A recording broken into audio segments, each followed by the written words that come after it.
চুরি যাওয়া 13টি মোবাইল ও 7টি বাইক উদ্ধার, মালিকদের হাতে তুলে দিল এনসিসি থানার পুলিশ। পশ্চিম ত্রিপুরার এনসিসি থানার পুলিশের তৎপরতায় চুরি হয়ে যাওয়া 13টি মোবাইল ফোন ও 7টি মোটর বাইক উদ্ধার করা হয়েছে। উদ্ধার হওয়া সামগ্রীগুলি পরবর্তীতে সংশ্লিষ্ট মালিকদের হাতে তুলে দেওয়া হয়।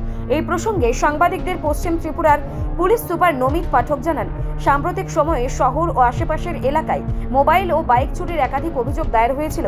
সেই অভিযোগগুলির ভিত্তিতে এনসিসি থানার পুলিশ বিশেষ তদন্তকারী দল গঠন করা হয়। প্রযুক্তিগত বিশ্লেষণ, সিসিটিভি ফুটেজ ও গোপন সূত্রের সাহায্যে পুলিশ অভিযুক্তদের গতিবিধি চিহ্নিত করতে সক্ষম হয়। তিনি আরও জানান, ধারাবাহিকভাবে অভিযানের মাধ্যমে বিভিন্ন এলাকা থেকে চুরি যাওয়া মোবাইল ও বাইকগুলি উদ্ধার করা হয়। এই ঘটনায় কয়েকজনকে সন্দেহভাজনকে আটক করা হয়েছে এবং তদন্ত চলছে।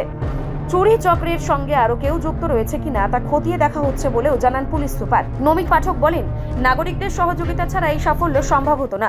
তিনি সাধারণ মানুষকে তাদের যানবাহন ও মোবাইলের নিরাপত্তা নিয়ে আরো সচেতন থাকার আহ্বান জানান এবং কোথাও সন্দেহজনক কিছু নজরে এলে অবিলম্বে পুলিশকে খবর দিতে অনুরোধ করেন। পুলিশ সুপার জানান, উদ্ধার হওয়া সামগ্রী প্রকৃত মালিকের যাচাই বাছাই শেষে হস্তান্তর করা হয়েছে, যা পেয়ে মালিকরা স্বস্তি প্রকাশ করেন।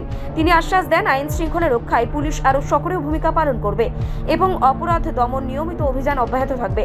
উল্লেখ্য, সাম্প্রতিক সময়ে এনসিসি থানার পুলিশের একাধিক সফল অভিযানে চুরি ও অপরাধমূলক কর্মকাণ্ডের বিরুদ্ধে উল্লেখযোগ্য সাফল্য মিলছে, যা এলাকাবাসীর মধ্যে আস্থার পরিবেশ তৈরি করেছে। রিপোর্ট সংবাদ প্রতীক্ষা।